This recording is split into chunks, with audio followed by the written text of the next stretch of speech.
welcome to Ace Coaching's YouTube channel. ഇന്നത്തെ legal session വീഡിയോയിൽ നമ്മൾ ഡീൽ ചെയ്യുന്ന ടോപ്പിക് സ്കൂൾസ് ഓഫ് ലോ ആണ്. എന്താണ് സ്കൂൾസ് ഓഫ് ലോ? നമുക്കറിയാം ലോ എന്ന് പറയുന്ന ഒരു ടേമിന് ഡെഫിനറ്റ് ആയിട്ടുള്ള ഡെഫിനേഷൻ ഇല്ല.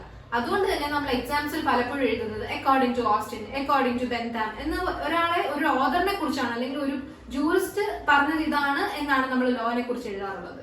സോ സത്യം പറഞ്ഞാൽ ഈ ലോ സ്കൂൾസ് ഓഫ് ലോ എന്ന് പറയുന്നതും ഇത് തന്നെയാണ്. ഓരോ കാഴ്ചപ്പാടുകളാണ് ലോനെ കുറിച്ച്. അതായത് 5 ജൂറിസ്റ്റ് അല്ലെങ്കിൽ 5 ടൈപ്പ് ഓഫ് കാഴ്ചപ്പാടുകളാണ് നമ്മൾ സ്കൂൾസ് ഓഫ് ലോയിൽ നമ്മൾ ഡീൽ ചെയ്യുന്നത്. മെയിൻലി നമുക്ക് 5 ടൈപ്പ് ഓഫ് സ്കൂൾസ് ആണുള്ളത്. Natural law school, positivistic, historical, sociological and realistic. ഈ 5 മാത്രമല്ല ഇതിലും ഉണ്ട്. പക്ഷെ ഒരു +1 CBSE ലോ സ്റ്റുഡന്റ് അല്ലെങ്കിൽ ഒരു LLB പഠിക്കുന്ന ഒരു ലോ സ്റ്റുഡന്റ് അറിഞ്ഞിരിക്കേണ്ട, എക്സാം ഓറിയന്റഡ് ആയിട്ട് അറിഞ്ഞിരിക്കേണ്ട 5 സ്കൂൾസ് ആണ് നമ്മൾ ഇന്ന് ഡീൽ ചെയ്യുന്നത്. ഈ ഓരോ സ്കൂൾസ് നോക്കുമ്പോഴും നമുക്ക് അറിയാൻ പറ്റും ഓരോന്നും ഓരോ കാഴ്ചപ്പാടുകളാണ്. ഫോർ എക്സാമ്പിൾ ഇപ്പൊ നാച്ചുറൽ ലോ സ്കൂളിൽ പറയുന്നത് law is derived out of nature അല്ലെങ്കിൽ it is a command of God എന്നാണ് നാച്ചുറൽ ലോ സ്കൂളിൽ പറയുന്നത്. അതേസമയം പോസിറ്റിവിസ്റ്റിക്കിൽ പറയുന്നത് it is a command of sovereign, രാജാവ് എന്താണോ കൽപ്പിക്കുന്നത് അതാണ് നിയമം എന്നാണ് പോസിറ്റിവിസ്റ്റിക് സ്കൂളിലത്തെ ബിലീവേഴ്സ് വിശ്വസിക്കുന്നത്. സോ അതുപോലെ ഓരോ സ്കൂൾസിനും ഓരോ ബിലീഫ് ആണുള്ളത്. അത് എന്തൊക്കെയാണ് എന്നുള്ളതാണ് നമ്മൾ നോക്കുന്നത്. So first school is natural law school. ഇതിനകത്ത് ഇതിന്റെ മെയിൻ പ്രൊപൗണ്ടേഴ്സ് എന്ന് പറയുന്നത് അരിസ്റ്റോട്ടിൽ ആൻഡ് ജോൺ ലോക്കി ആണ്. ഇവര് മാത്രമല്ല, എന്നാലും ഏറ്റവും കൂടുതൽ ഇൻഫ്ലുവൻസ് ചെയ്ത 2 പ്രൊപൗണ്ടേഴ്സ് അല്ലെങ്കിൽ 2 advocates of natural law school എന്ന് പറയുന്നതാണ് അരിസ്റ്റോട്ടിൽ ആൻഡ് ജോൺ ലോക്കി. ഇതിനകത്ത് പറയുന്നത് it is based on ethics and morality. എന്താണ് ethics and morality? What is right and wrong അല്ലെങ്കിൽ what is good and bad, ആ ഒരു രീതിയിലാണ് ലോ വരുന്നത് എന്നാണ് നാച്ചുറൽ ലോ ബിലീവേഴ്സ് വിശ്വസിച്ചിരുന്നത്. And it exist independent of human will. അപ്പം ഈ ഇൻഡിപെൻഡന്റ് ഓഫ് ഹ്യൂമൻ വിൽ എന്ന് പറയുമ്പോൾ നമുക്കിപ്പം അടുത്ത പോസിറ്റിവിസ്റ്റിക് സ്കൂൾ പഠിക്കുമ്പോൾ മനസ്സിലാവും. അതിനകത്ത് ജോൺ ഓസ്റ്റിൻ പറയുന്നത് it is a command of sovereign എന്നുള്ളതാണ് നമ്മളിപ്പോ പഠിക്കും.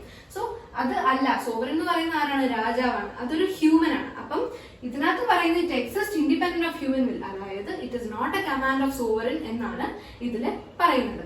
ആൻഡ് ഇതിനകത്ത് എപ്പോഴും ഒരു ലോയിന്റെ ആസ്പെക്ട് പറയുമ്പോൾ ഇതിനകത്ത് എപ്പോഴും ഒരു ലോ വരുന്നത് it is based on what is right and wrong, എന്താണ് ശരി എന്താണ് തെറ്റ്, അല്ലെങ്കിൽ what is just and unjust, അതിന്റെ ബേസിസിലാണ് ലോ ഇവോൾവ് ആയിരിക്കുന്നത് എന്നാണ് പറയുന്നത്.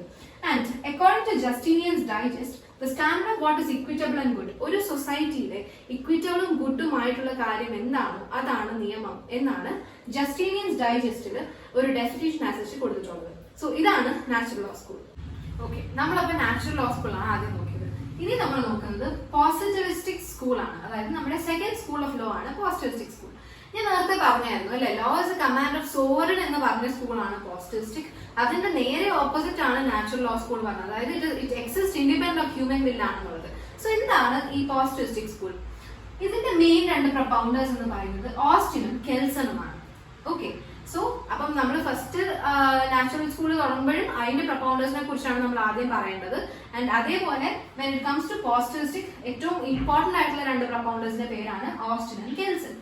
ഓസ്റ്റിന്റെ തിയറിയും കെൽസന്റെ തിയറിയും എന്താണ് പോസിറ്റിവിസ്റ്റിക് സ്കൂളിനെ കുറിച്ച് പറയുന്നത് എന്നുള്ളത് നമുക്ക് നോക്കാം. ഓസ്റ്റിൻസ് തിയറി. ഓസ്റ്റിന്റെ തിയറി സത്യം പറഞ്ഞാൽ കുറച്ച് ലെങ്തി ആണ്. അത് നമ്മൾ കട്ട് ഡൗൺ ചെയ്തിട്ട് 3 പോയിന്റ് ആയിട്ട് നമ്മൾ പറയുന്നത്. Number 1, it is a command of political superior or sovereign. അതായത് നമ്മൾ നേരത്തെ പറഞ്ഞു it is a command of sovereign, അല്ലെങ്കിൽ ഒരു രാജാവ് എന്താണോ കൽപ്പിക്കുന്നത് അതാണ് നിയമം. ആ ഒരു പ്ലേസിൽ അത് തന്നെയാണ് ഈ ഫസ്റ്റ് പോയിന്റ് പറയുന്നത്. It is a command of political superior and sovereign. അപ്പൊ തന്നെ നമുക്ക് മനസ്സിലാവും this is just opposite to natural law school എന്നുള്ളത്. And second point to the political superior. അപ്പം ഈ രാജാവ് കൽപ്പിക്കുന്നത് ആരോടാണ്? ആ രാജ്യത്തിലുള്ള പ്രജകളോട് അല്ലെങ്കിൽ പൊളിറ്റിക്കൽ സബ്ജക്ട്സിനോടാണ് രാജാവിന്റെ കൽപ്പനകൾ അല്ലെങ്കിൽ നിയമം കൊടുക്കുന്നത്. And third point is backed by sanction. Sanction എന്നുകൊണ്ട് ഉദ്ദേശിക്കുന്നത് പണിഷ്മെന്റ് എന്നുള്ളതാണ്. അതായത് ഇൻ കേസ് ഈ പറയുന്ന കമാൻഡ്സ് ഈ പൊളിറ്റിക്കൽ സബ്ജക്ട്സ് അനുസരിച്ചില്ല എന്നുണ്ടെങ്കിൽ അവർക്കൊരു പണിഷ്മെന്റ് ഉണ്ടാവും. അതുകൊണ്ട് തന്നെ അവിടെ ഒരു ഇമ്പോസിഷൻ ഓഫ് ഡ്യൂട്ടി അവിടെ നിലനിൽക്കുന്നുണ്ട്. അതായത് ഞാൻ പറയുന്ന കാര്യം നിങ്ങൾ ചെയ്യണം എന്നുള്ളൊരു ഡ്യൂട്ടി അവിടെ നിലനിൽക്കുന്നുണ്ട്. Okay, and thus it is backed by sanction. അതായത് ഇൻ കേസ് അവർ പറഞ്ഞത് അനുസരിച്ചില്ല എന്നുണ്ടെങ്കിൽ ആ ഒരു ഡിസൊബീഡിയൻസിന് കൊടുക്കുന്ന ഒരു പണിഷ്മെന്റിനെയാണ് നമ്മൾ സാങ്ഷൻ എന്ന് പറയുന്നത്. സോ ഇതാണ് ഓസ്റ്റിൻസ് തിയറി ഓഫ് ലോ. ഇനി second theory Kelsen's pure theory of law ആണ് പറയുന്നത്. അതിനകത്ത് പറയുന്നത് എന്തായിരിക്കണം നിയമം എന്നുള്ളത്, it is what ought to be എന്നുള്ളതാണ് കെൽസന്റെ തിയറിയിൽ മെയിൻലി പറഞ്ഞു പോകുന്നത്.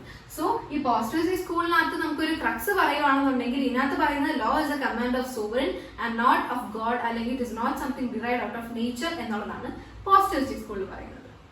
ഓക്കെ, നമ്മൾ 2 സ്കൂൾസ് ഇപ്പൊ നോക്കിക്കഴിഞ്ഞു. ഈ 3rd സ്കൂളാണ് historical school.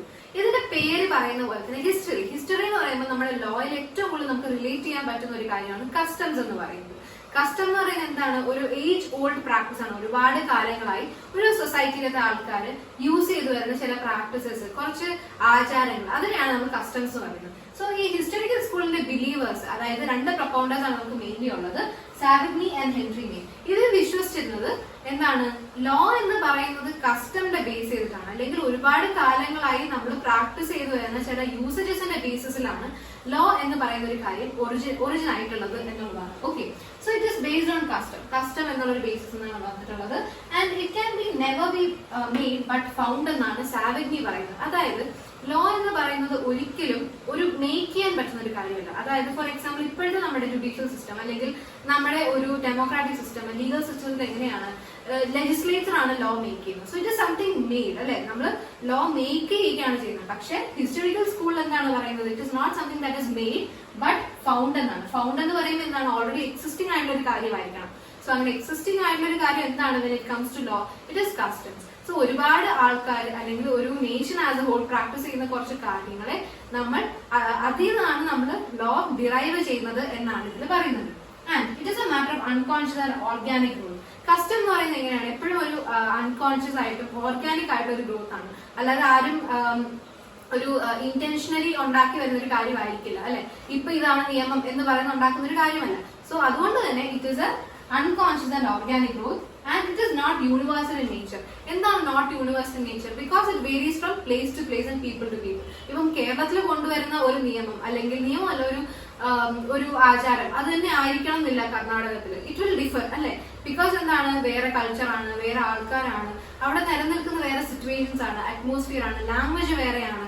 So it varies from place to place. Okay, and അത്രയാണ് മെയിൻലി സാവിഗ്നി പറയുന്നത്. And according to Henry Main mainly 2 notions ആണ് ഇമ്പോർട്ടൻസ് കൊടുത്തത്. One is notion of order and notion of force.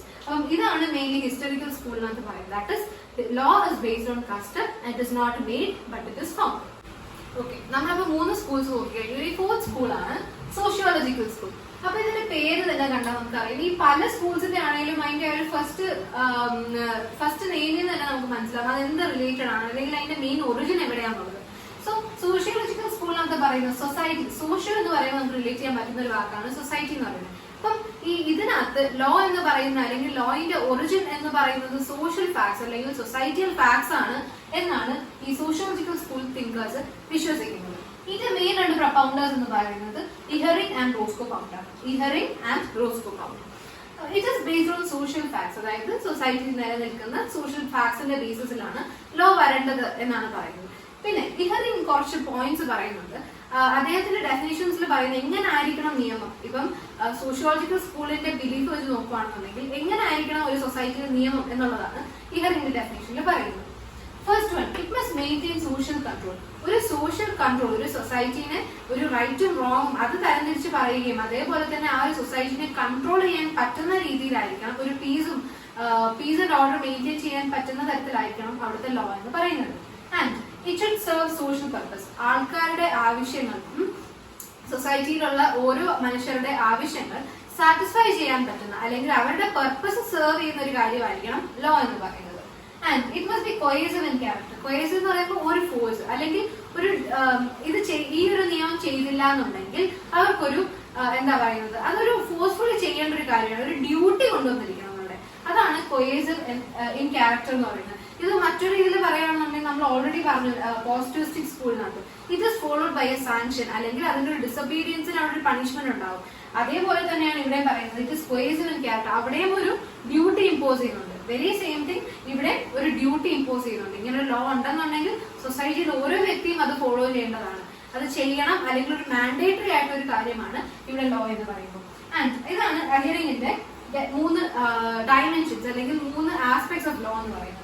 അതേസമയം Roscoe pound പറയുന്നത് it is an instrument of social engineering. ഒരു സൊസൈറ്റിയിൽ എന്തെങ്കിലും ഒരു ചേഞ്ച് കൊണ്ടുവരണം എന്നുണ്ടെങ്കിൽ അതിന് പറ്റിയ ഒരു ബെസ്റ്റ് ഇൻസ്ട്രുമെന്റ് ആണ് ലോ എന്നാണ് റോസ്കോ പൗണ്ട് പറയുന്നത്. സോ ഇതാണ് സൊസൈറ്റി അല്ലെങ്കിൽ സോഷ്യോളജിക്കൽ സ്കൂൾ എന്ന് പറയുന്നത്. അതായത് സൊസൈറ്റിനെ എങ്ങനെ കൺട്രോൾ ചെയ്യാം, അല്ലെങ്കിൽ സോഷ്യൽ അല്ലെങ്കിൽ ഒരു സൊസൈറ്റിയിലെ ആൾക്കാർ, സോഷ്യൽ സിറ്റിസൺസ്, സോഷ്യൽ സബ്ജക്ട്സിനെ എങ്ങനെ കൺട്രോൾ ചെയ്യാം, അവരുടെ ബിഹേവിയറെ കുറിച്ചൊക്കെയാണ് ഈ ഒരു പെർട്ടിക്കുലർ സ്കൂൾ ഓഫ് ലോ പറയുന്നത്. ഓക്കെ, നമ്മൾ 4 സ്കൂൾസ് ഓഫ് ലോ നോക്കിക്കഴിഞ്ഞു. ഇനി ലാസ്റ്റ് സ്കൂളാണ് റിയലിസ്റ്റിക് സ്കൂൾ അല്ലെങ്കിൽ റിയാലിസ്റ്റ് സ്കൂൾ എന്ന് പറയുന്നത്. ഓക്കെ, ഇതിന്റെ മെയിൻ ഒരു യൂണിക് ഫീച്ചർ എന്ന് പറയുന്നത് it focus on judicial process. ഇത്രയും നമ്മൾ പറഞ്ഞത് എന്തൊക്കെയാണ് ലോ, എവിടെ നിന്നൊക്കെയാണ് ഒറിജിനേറ്റ് ചെയ്യുന്നത് എന്നുള്ള കാര്യങ്ങളൊക്കെയാണ്. ബട്ട് ഇവിടെ പറയുന്ന ലോ എന്ന് പറയുന്ന ജുഡീഷ്യൽ പ്രോസസ്സിനെ ഓറിയന്റ് ചെയ്തിട്ടുള്ളതായിരിക്കണം എന്നുള്ളതാണ്. Okay, law is a mechanism to regulate human conduct. അതായത് ഒരു സൊസൈറ്റിയിലുള്ള ഹ്യൂമൻസ് ബിഹേവിയർ അല്ലെങ്കിൽ ഹ്യൂമൻ കണ്ടക്ടിനെ റെഗുലേറ്റ് ചെയ്യുന്ന ഒന്നായിരിക്കണം ലോ എന്ന് പറയുന്നത്. അത് പലപ്പോഴും എങ്ങനെയായിരിക്കും അവിടുത്തെ ലോ ആൻഡ് മൊറാലിറ്റി അല്ലെങ്കിൽ അവിടുത്തെ എത്തിക്സ്, പീസ്, ഒരു ഓർഡർ കീപ്പ് ചെയ്യുക, ഒരു സൊസൈറ്റിയിൽ ഓർഡർ കീപ്പ് ചെയ്യുന്ന തരത്തിലുള്ള നിയമങ്ങളായിരിക്കും ശരിക്കും നമുക്ക് അഡോപ്റ്റ് ചെയ്യേണ്ടത് ഒരു റിയൽ സെൻസിൽ. അത് തന്നെയാണ് പറയുന്നത് realistic schools. Create harmonious corporation members. Members എന്ന് ഉദ്ദേശിക്കുന്നത് ഒരു സൊസൈറ്റിയിലുള്ള ഹ്യൂമൻസിനെ, അവിടുത്തെ നാട്ടുകാരെ, അവരുടെ ബിഹേവിയറും കണ്ടക്റ്റും ഒക്കെ ഒരു ഹാർമോണിയസ് ആയിട്ട്, അതായത് സമാധാനത്തോടെ കൂടെ ആ ഒരു സൊസൈറ്റി പോകണമെന്നുണ്ടെങ്കിൽ എന്തൊക്കെയായിരിക്കണം വരേണ്ടത് ഒരു റിയൽ സെൻസ്, അതായിരിക്കണം നിയമം എന്നാണ് റിയലിസ്റ്റിക് സ്കൂൾ പറയുന്നത്. It concentrates more on what the court actually do in reaching final decision. എപ്പോഴും ഒരു കേസ് അല്ലെങ്കിൽ ഒരു ഡിസ്പ്യൂട്ട് വരുന്ന എപ്പോഴാണ്, 2 ഹ്യൂമൻ കണ്ടക്ട് തമ്മിൽ കോൺഫ്ലിക്ട് വരുമ്പോഴാണ് അല്ലെ. സോ ആ ഒരു കോൺഫ്ലിക്ട് വരുമ്പോൾ നോർമലി ജഡ്ജസ് അല്ലെങ്കിൽ നോർമലി ഒരു കോർട്ട് എങ്ങനെയാണ് ഫൈനൽ ഡിസിഷനിൽ റീച്ച് ചെയ്യുന്നത്, അതായത് ഒരു ചുരുക്കി പറഞ്ഞാൽ ഒരു ജുഡീഷ്യൽ പ്രോസസ്സിനെ ബേസ് ചെയ്തിട്ടാണ് റിയലിസ്റ്റിക് സ്കൂൾസ് വരുന്നത്. സോ നമ്മളിപ്പോൾ 5 സ്കൂൾസ് ആണ് നോക്കിയത്. First one is natural law school. അതിനകത്ത് പറയുന്നത് law is derived out of nature എന്നായിരുന്നു. And positivistic is law is a command of sovereign. And historical കസ്റ്റംസിനായിരുന്നു ഇമ്പോർട്ടൻസ് കൊടുക്കുന്നത്. സോഷ്യോളജിക്കൽ സോഷ്യൽ ഫാക്ട്സ് എന്താണോ അതാണ് നിയമം എന്നാണ് പറഞ്ഞത്. And last realistic school judicial പ്രോസസ്സിലൂടെയാണ് നമുക്ക് ശരിക്കും നിയമം എന്ന് പറയുന്ന ഒരു ഒറിജിനേഷൻ കിട്ടുന്നത് എന്നാണ് പറയുന്നത്. സോ ഇതാണ് 5 ടൈപ്സ് ഓഫ് സ്കൂൾസ്. ഇതിന്റെ ഒരു ഡീറ്റെയിൽഡ് ലെക്ചറോ അല്ലെങ്കിൽ ഡീറ്റെയിൽഡ് നോട്ട്സ് വേണമെന്നുണ്ടെങ്കിൽ ഞങ്ങളെ കോൺടാക്ട് ചെയ്യുക. ഞങ്ങൾ കോൺടാക്ട് ഡീറ്റെയിൽസ് ഡിസ്ക്രിപ്ഷൻ ബോക്സിൽ കൊടുക്കും.